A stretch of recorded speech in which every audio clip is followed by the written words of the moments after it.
हाथ को ऊपर उठाएं, इस वाले को सीधा करें, सीधा सीधा बाहर की तरफ, इस तरफ ऐसे खोलें। हाँ, इकट्ठा करें, दोबारा सीधा करें, ऐसे ऊपर उठाएं।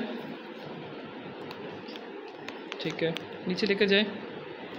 अब दोनों हाथ बराबर उठाने की कोशिश करें, अलग-अलग। हाँ जी, ऐसे। ठीक है,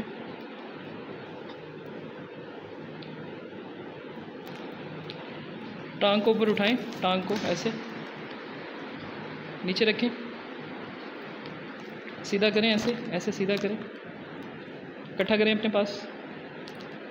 वेरी गुड। दोबारा सीधा करें, इकट्ठा करें,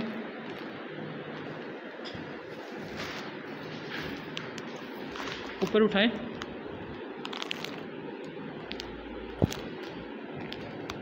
दोबारा उठाएं,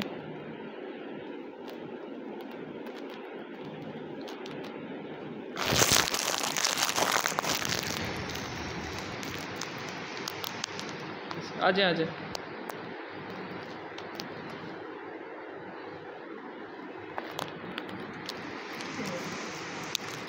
एक और लगाएं।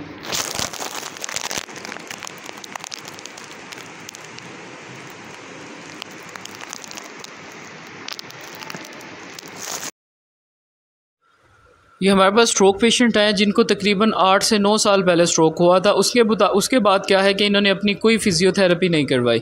जब हमारे पास आए तो हमने इनसे पूछा कि आपने अपनी फ़िज़ियोथेरेपी करवाई? वो कहते हैं फ़िज़ियोथेरेपी क्या होती है और वो ये कहाँ पर होती है। तो देखें, इनको रेफ़र किया गया, इनको अब जाकर पता लगा कि फ़िज़ियोथेरेपी क्या होती है। बेसिकली बाज़ लोग अपनी सारी ज़िंदगी ही इस डिसेबिलिटी में गुजार देते हैं कि उन्हें पता ही नहीं होता है कि फ़िज़ियोथेरेपी क्या होती है। बेसिकली बहुत से लोग ऐसे हैं जो माजूरी में अपनी ज़िंदगी गुजार देते हैं, लेकिन उनको फ़िज़ियोथेरेपी की इम्पोर्टेंस का नहीं पता होता। फ़िज़ियोथेरेपी फालिज के लिए और वो लोग जो माजूरी में मुब्तला हैं उनके लिए किसी नेमत से कम नहीं है। इसके अंदर क्या है कि अब देखें कि ये एक लंबा अरसा इन्होंने अपनी ज़िंदगी के 8 साल इसी तरह गुजार दिए। ये कि बता रहे थे कि मैं ना कोई काम कर सकता हूँ, ना मैंने कोई काम किया है। तो इसके अंदर क्या था कि एक तो किसी ने इनको रेफ़र नहीं किया। रेफरल सिस्टम हमारा बहुत कमज़ोर है पड़ा। हमारे मेडिकल प्रोफेशनल्स को चाहिए कि स्ट्रोक फालिज के बाद फ़ौरन फ़िज़ियोथेरेपी के लिए आप पेशेंट को रेफ़र करें काइंडली, ताकि देखें मरीज़ के एक दिन की बात नहीं होती, उसकी पूरी ज़िंदगी की बात है। वो जिस एज में भी है उसके बाद उसने उस एज के अंदर रहना है और उसके बाद उसने अपनी ज़िंदगी को एंजॉय करना है। इनकी हमने सबसे पहले जो है वो मसल्स को नरम किया, क्योंकि स्पास्टिक पैटर्न के अंदर बिल्कुल कॉन्ट्रैक्चर था। अब वो एक जगह रुके हुए थे। उसके बाद हमने क्या था कि इनको हीटिंग पैड के साथ इनके मसल्स को मॉइस्ट किया, नरम किया। उसके बाद इनको स्टिमुलेशंस देनी स्टार्ट की। स्टिमुलेशन के साथ भी हमने हीट इनको लाजमी दी, क्योंकि इनकी कलाई और जो कोनी है वो बहुत ज़्यादा टाइट थी। अब देखें ये चीज़ क्या है कि ये अगर कुछ टाइम के बाद अपनी फ़िज़ियोथेरेपी शुरू करवा दे तो इनके ये 8 साल बच जाते। मुझे अफसोस होता है कि पेशेंट ने 8 साल किस कुर्ब में गुजारे होंगे, क्योंकि इस डिसेबिलिटी के अंदर आप ना सही तरह से चल सकते हैं, ना आप किसी चीज़ को पकड़ सकते हैं। तो ये हमने इनकी जो है वो अब स्टिमुलेशन थेरेपी स्टार्ट की है। स्टिमुलेशन से क्या है कि जो मसल्स बिल्कुल एक जगह पर रुके हुए हैं, बेसूद हो गए हैं और वो सख्त हो गए हैं, पहले उसे हीट के ज़रिए हमने नरम किया है। नरम करने के बाद जो है वो हमने इनको स्टिमुलेशन थेरेपी दी है। स्टिमुलेशन से क्या होगा कि जो पट्ठों के अंदर बिल्कुल करंट ख़त्म हो के सख्त हुए हुए हैं और रुके हुए हैं वो ज़रा बेहतर होंगे। इनका प्लान भी इंशाल्लाह आपसे शेयर किया जाएगा साथ के साथ। अब हमने इनको फ़र्स्ट ऑफ़ ऑल स्टिमुलेशंस देनी स्टार्ट की। पहले इनको बाजू पे स्टिमुलेट किया, उसके बाद इनको टांग पे स्टिमुलेट किया।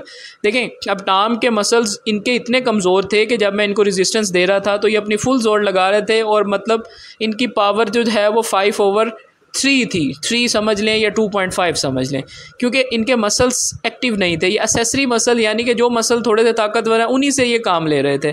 इनके जो प्रॉपर क्वाड्रिसेप मसल्स हैं और वो सारे जिन्होंने बॉडी की मूवमेंट करवानी होती है टांगों की, वो सारे वीक थे। अब हमने इनको टांगों पर भी स्टिमुलेट किया ताकि इनके मसल्स को एक्टिवेट किया जाए। देखें अगर ये बेसूद मसल जिनके अंदर करंट ही नहीं है उनको अगर हम वर्जिश पे लगा दें, मुसलसल उन पर ज़ोर लगाई रखें तो मसल का कोई फ़ायदा नहीं होगा, क्योंकि उसके अंदर एक्टिवनेस ही नहीं है।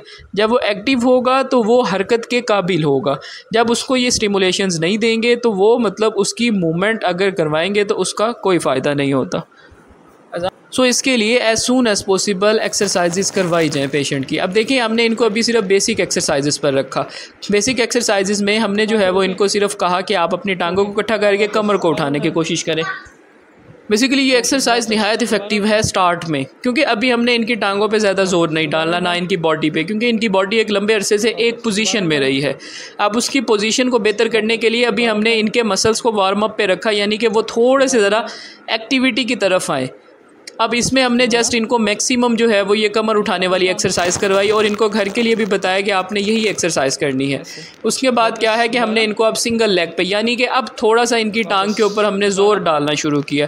पहले दोनों टांगों से पेशेंट को बताया जाता है कि आपने इसको करना किस तरह से है। उसके बाद सिंगल लेग पे हम जो है वो इसको करवाते हैं।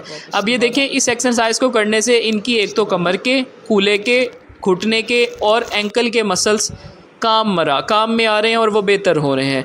उसके बाद हमने इनको थोड़ी सी ज़रा रेजिस्टेंस ट्रेनिंग एक्सरसाइजेज़ में ऐड किया कि इसके अंदर हमने इनको कहा कि आप जो है वो इसको बाहर खोलने की कोशिश करें। देखें बेसिकली अभी स्टार्ट है, स्टार्ट में क्या है कि जस्ट हम इनको रेजिस्टेंस ट्रेनिंग करवा रहे हैं, इनको स्ट्रेंथ नहीं डलवा रहे। इनके मसल्स पे हम ज़रूरत से ज़्यादा अभी लोड नहीं डालेंगे, क्योंकि अभी वो इस पोजीशन में नहीं है। जब उनके अंदर हम स्टिमुलेशंस देकर करंट पूरा करेंगे, क्योंकि अभी इनको हमने स्मॉल स्टिमुलेशंस दी हैं, उसके बाद इनको DL2 यानी कि स्ट्रॉन्ग स्टिमुलेशंस भी दी जाएंगी। ये दो एक्सरसाइजेज आप स्ट्रोक पेशेंट को घर पे करवा सकते हैं। एक ये कि बाहर की तरफ खोलने का कहें और आप रोकें। दूसरा ये है कि अंदर की तरफ बंद पेशेंट को कहें कि टांगों को इकट्ठा करें और आपने इसको रोकना है। ये दो एक्सरसाइजेज निहायत इफ़ेक्टिव हैं, क्योंकि इन एक्सरसाइजेज की मदद से आपकी जो टांगों के मसल्स हैं साइड वाले वो बेहतर होते हैं। जब भी हम अपनी ये बेसिकली जो स्ट्रोक फालिज में सरकमडक्शन गेट होती है, यानी कि आप ऐसे पूरी टांग को घुमाकर फिर आगे रखते हैं, फिर आप चलते हैं, तो उसके अंदर ये साइड के मसल, थाई के सामने वाले मसल ये कमज़ोर होते हैं। तो इनकी स्ट्रेंथनिंग के लिए ये देखें, पहली एक्सरसाइज हमने साइड पर खोलने का कहा, उसके बाद अंदर बंद करने का कहा। अब इसमें देखें कि हमने इनकी टांग को रोक रहे हैं और इनको कहा कि इसको सामने की तरफ धक्का दें। अभी इनके मसल्स वीक हैं, ये ज़ोर लगाते हैं, लेकिन हम मूवमेंट होने देते हैं कि अभी हम रेजिस्टेंस इतनी ऐड नहीं कर रहे। मैं इनको मतलब कि रेजिस्टेंस में एक्सरसाइज नहीं करवा रहा ज़्यादा, कि इनके जो है वो मसल्स अभी प्रॉब्लम में ना आ जाएं, थक ना जाएं, क्योंकि मसल कमज़ोर होना, उस पर ज़ोर डालें वो थक जाता है, फिर पेन होता है। तो अभी हमने इनको जस्ट यही कहा कि आप पहले टांग को सीधा करें और अब जो है वो टांग को इकट्ठा करने की कोशिश करें। इसके अंदर क्या है कि जब आप टांग को इकट्ठा कर रहे हैं तो आपकी जो हैमस्ट्रिंग मसल हैं पिंडली के पीछे वाले, वो ज़रा ताकत में आते हैं। तो अब ये देखें कि इसके अंदर ये अब आस्ता आस्ता इनका ज़ोर लगना शुरू हो रहा है। जैसे हमने इनको स्टिमुलेट किया तो इनकी बॉडी ने बेटर रिस्पॉन्स देना स्टार्ट किया। खाली वर्जिश किसी काम की नहीं होती जब तक उसके अंदर आप करंट और स्टिमुलेशंस ना ऐड करें। उसके बाद क्या है कि हमने इनको कहा कि आप जो है वो रेजिस्टेंस बैंड यानी कि कोई रबड़ लेकर अपनी टांगों पर लपेटें और आपने बाहर को तरफ खोलने की कोशिश करनी है।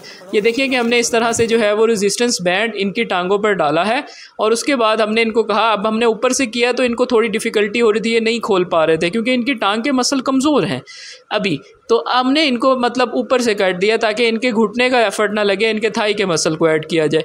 अब देखिए इसके अंदर जो है ये आस्ता आस्ता खोलने की कोशिश कर रहे हैं। देखें रेजिस्टेंस की जो बैंड की जो रेजिस्टेंस है वो फ़ौरन टांग को खींच लेती है। मीन के अभी इतनी कैपेसिटी नहीं है मसल में कि उनको ज़्यादा ज़ोर देकर और ज़्यादा खोला जाए बाहर की तरफ। अब ये एक्सरसाइज भी एक स्ट्रोक पेशेंट घर पे कर सकता है। अर्ली एक्सरसाइजेज में इसमें जो है वो टांग को आपने बाहर लेकर जाना है और उसको फिर आपने उसी तरह वापस लेकर आना है। बेसिकली इससे आपके जो थाई के साइड वाले मसल्स हैं वो ताकतवर होंगे। ये एक्सरसाइजेज बहुत ज़्यादा इफ़ेक्टिव हैं। अगर एक पेशेंट इनको करे तो उसको इसका डिफरेंस और फील फ़ौरन महसूस होगा। उसके बाद हमने जो है वो इनको इन एक्सरसाइजेस पर, यानी कि बेसिकली स्टार्ट में हमने जब वेट के साथ इनको उठाने का कहा तो इनको बहुत मुश्किल हो रही थी, ये नहीं उठा पा रहे थे क्योंकि इस हद तक मसल कमज़ोर थे। उसके बाद हमने सारे वेट्स उतार दिए। उसके बाद हमने इनको खाली करने का कहा कि आप जो है वो इसको खाली करें। सिर्फ खाली में क्या था कि ये इस रॉड को उठा पा रहे थे क्योंकि इसका वेट भी इनके लिए ये बहुत था। तो हमने स्टार्ट में इनको इनके मसल्स की अडॉप्टेशन यानी कि आदत बनाने के लिए हमने जो है वो इनको ये स्टार्ट करवाई कि आप जो है क्वाड्रिसेप मसल वीक होने की वजह से ये नहीं उठा पा रहे थे। तो हमने आस्ता आस्ता इनको वेट जो है वो ख़त्म करके इनको खाली उठाने का कहा और आस्ता आस्ता इनको हाथ का भी कहा कि आप हाथ का इस्तेमाल करें और साथ में जो है वो अपने हाथ को भी साइड पे ग्रिप करने की कोशिश करें। अब हमने जो है वो जब ये आस्ता आस्ता इन्होंने थोड़ा सा उठाना स्टार्ट, फिर इसको आराम से आप वापस लेकर आएँ क्योंकि इसके अंदर हमने रेपिटिशन से ज़्यादा इनके मसल्स में स्ट्रेंथ यानी कि ताकत को डेवलप करवाना है। जब ताकत डेवलप होगी तो ये उसको अच्छे से कर पाएंगे।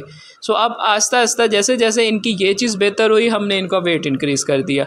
अब देखें, आप घर पे भी इसको कर सकते हैं। आपने क्या करना है कि इस तरह बैठें किसी कुर्सी पे, अपनी टांग की पिंडली के साथ 1 लीटर वाली पानी की बोतल बांधें और आप अपनी टांग को सीधा करना शुरू करें। उससे क्या होगा कि वो वज़न आपकी टांग पे जब आएगा तो उस वज़न की वजह से आपकी टांग के मसल्स उसके ख़िलाफ़ रेजिस्टेंस पैदा करेंगे, यानी कि उसके ख़िलाफ़ ताकत को पैदा करेंगे। सो आप जो है वो घर पर भी इस एक्सरसाइज को इस तरह से कर सकते हैं। अब देखें कि हमने इनको भी थोड़ा सा वेट ऐड किया ताकि इनके जो मसल्स हैं वो थोड़े से ज़रा उन पे ज़ोर आए। अब देखें, जैसे वेट ऐड किया, पहले ये इसको पूरा उठा रहे थे, अब इसके अंदर क्या है कि इनको प्रॉब्लम आ रही है कि ये इसको थोड़ा सा उठाते हैं फिर छोड़ देते हैं, फिर थोड़ा सा उठाते हैं फिर छोड़ देते हैं। तो हमने यही अभी करवाना है ताकि देखें कितने कमज़ोर थे मसल के वो, लेकिन फिर भी वो आपका साथ देते हैं, आपको चला के फिर रहे होते हैं। लेकिन उनकी जो डेफिशिएंसी और कमज़ोरी है, जब तक उसको पूरा ना किया जाए तब तक आप सही तरह से नहीं चल सकते। अब देखें, जैसे ही हमने स्मॉल वेट ऐड किया, इनका पाँव कांपने लग गया। मीन के पाँव भी कमज़ोर है, टांग के मसल्स भी कमज़ोर हैं। तो इनको स्ट्रेंथन करवाने के लिए हम जो है वो मज़ीद इनको वेट्स के साथ एक्सरसाइजेस करवाएंगे। उससे क्या है कि इनके टांग के मसल्स बेहतर होंगे। देखें, रिहेबिलिटेशन इज़ दिस। आपने इसमें देखा कि हमने कंप्लीट प्लान को शेयर किया कि खाली को ये नहीं कहा कि आप ये कर लें वो कर लें। देखिए, जब तक आप प्रॉपर तरीके से इलाज नहीं करेंगे तब तक आपको वो फ़ायदा नहीं देगा। सबसे पहले हमने इनके मसल्स को नरम किया, नरम करने के बाद हमने उनको स्टिमुलेट किया।